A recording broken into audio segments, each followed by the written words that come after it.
একটা কথা বলবো তো দিদি, তুমি কিছু মনে করবে না তো? হেমা না না বলো না।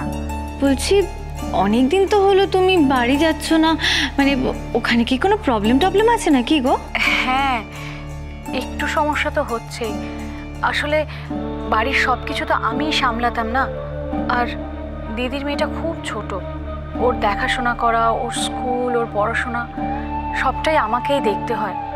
তার মধ্যে আমি এখন এখানে, দিদিও এখানে থাকে, তাই আর কি নানান রকম সমস্যা হচ্ছে। ও ননিদির মেয়ে ওখানে একা আছে? আরে বেচারির কতই বা বয়স। আর আচ্ছা তোরিদি একটা কাজ করলেই তো পারো, এই বাড়িতে আমরা কতজন আছি, ওকে এখানে নিয়ে আসলেই পারো, মানে ছোট মার সাথে কথা বলে অবভিয়াসলি, তাহলে কি হয় না তোমাদেরও আর ওকে নিয়ে চিন্তাটা হয় না, আর তোমাদের কোনো পিছু টানা থাকে না। এমা না না, সেটা হয় নাকি? এমনিতেই আমি এতদিন এই বাড়িতে রয়ে গেছি, সেটা কি ভালো দেখায় বলো? নেহাত ছোট বৌদি আমায় থেকে যেতে বলেছেন বলে তাই। আমিও তো বাড়ি ফিরে যাবো এবার। বৌমনি দুধটা খেয়ে নাও। আচ্ছা ননিদি, তুমি তোমার মেয়েকে খুব মিস করো তাই না? হঠাৎ এই কথা বলছো কেন? কি বলো তো ননিদি, আমি তো মা হতে চলেছি, তাই হয়তো এই ব্যাপারগুলো আস্তে আস্তে একটু ফিল করছি।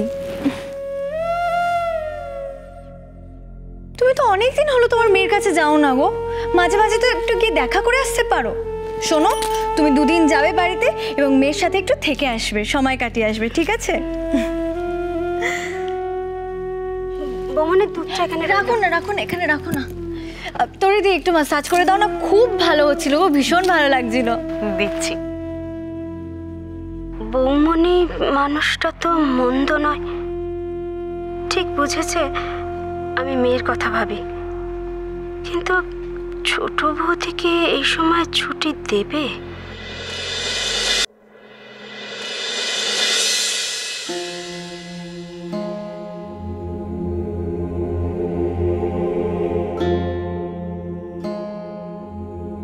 ইন্দু,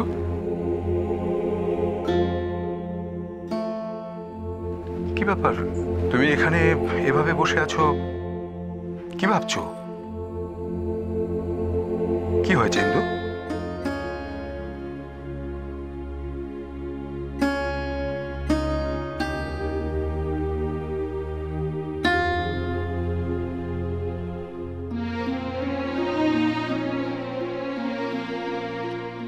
তোমাকে অন্যমনস্ক দেখলে বহু দূরের কোনো মানুষ বলে মনে হয়।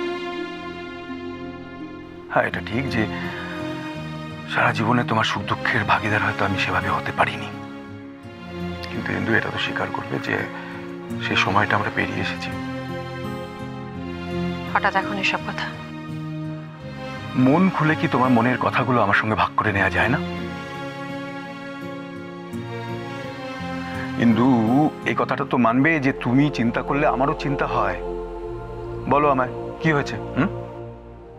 যে মেয়েটা বাড়ির প্রত্যেকটি সদস্যর মুখে হাসি ফোটাতে ব্যস্ত, তার মুখের হাসি মিলিয়ে যাওয়া, এটা মেনে নেওয়া যায়? কার কথা বলছো? কার মুখের হাসি? তুমি কি কনকের কথা বলছো?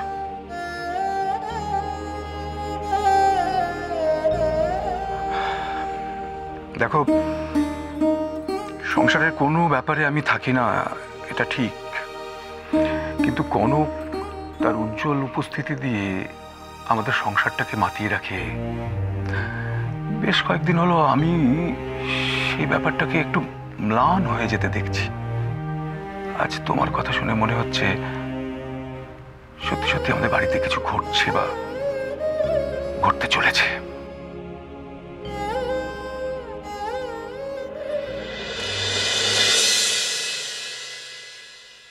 যবে থেকে এ বাড়িতে এসেছি কোনোদিন নিজের জন্য কিচ্ছু চাইনি। কি পেয়েছি আর কি পাইনি কোনোদিন তার হিসেব করিনি, সত্যি করিনি। কিন্তু কনককে আমি নিজে হাতে তৈরি করেছি। ওর চোখের জল আমাকে অস্থির করে। ও ওকে যে কষ্ট দেবে তাকে আগে আমার মুখোমুখি হতে হবে, সেটা যদি সাত্তকীয় হয় তাও। কে কে ওখানে? তুমি?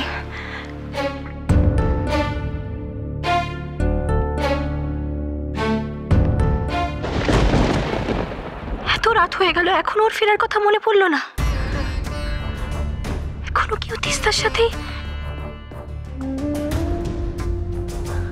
আমি তোমাকে কথা দিলাম, আমি হেরে যাব না, চুপ করে থাকবো না। আমি কি করব? আমি কি করার আছে বা আমার? যদি ও নিজে থেকে ওকে নিজেকে আমার কাছ থেকে সরিয়ে নিচ্ছে।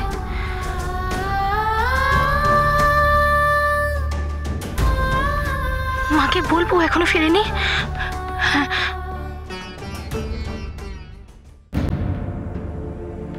না না, এমনিতেই ওকে নিয়ে মা খুব চিন্তায় আছে, আর এসব বলে মাকে বিব্রত করবো না।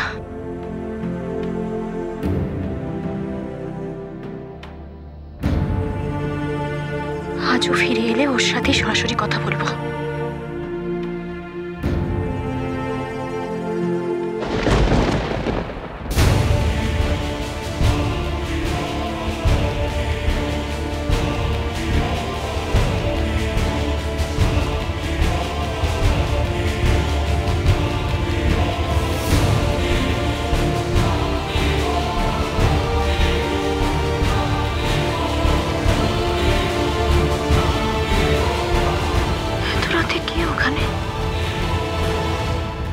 কারা কথা বলছে?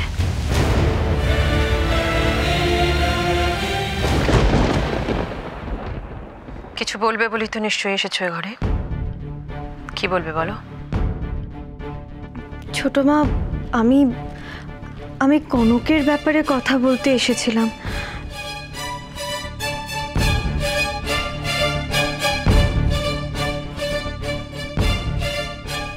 বলো, কি বলবে?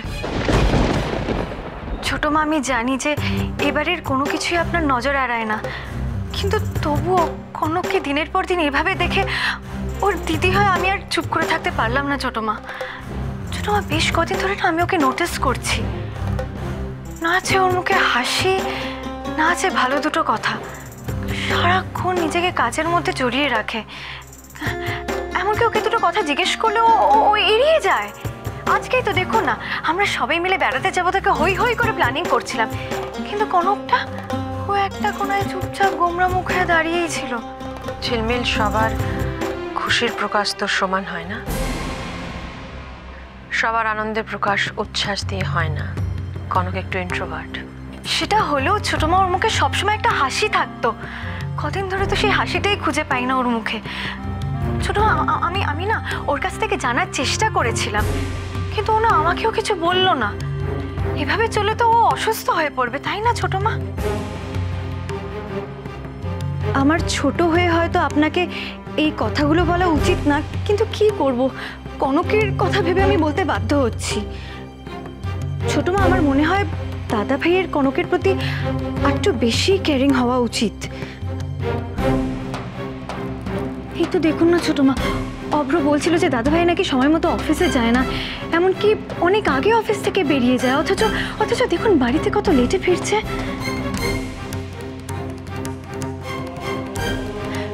কোথায় যায়, কার সাথে দেখা করে, কি করে, অভ্র বাবা কেউই কিছুই জানে না। তুমি কি এগুলো বলবে বলে এসেছো? না ছোট মা, আসলে আমার না খুব ভয় হয়। মানে কনকটার কপালটাই যা, ওর উপর দিয়ে কত ঝড়ই না গেছে। ঘর বেচারি আর কত দিক সামলাবে বলুন তো, আমি তো ভাবতেই পারছি না। ঝিলমিল, তোমার এই শরীরে এত টেনশন করা ভালো না। কিন্তু ছোট মা, তুমি ঘরে যাও, রেস্ট নাও, আমি দেখছি কি করা যায়। যাও।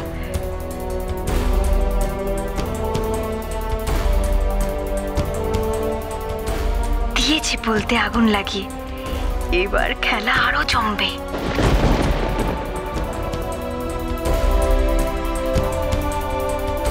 কনক কোথায়?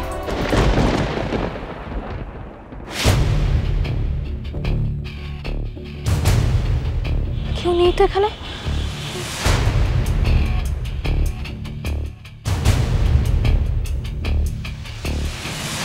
ওখানেও তো কেউ নেই।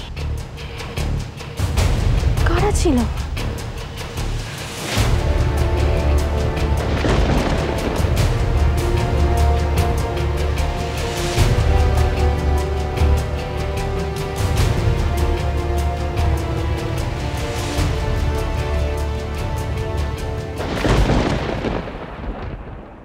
এত রাতে তুমি বাগানে কি করছিলে?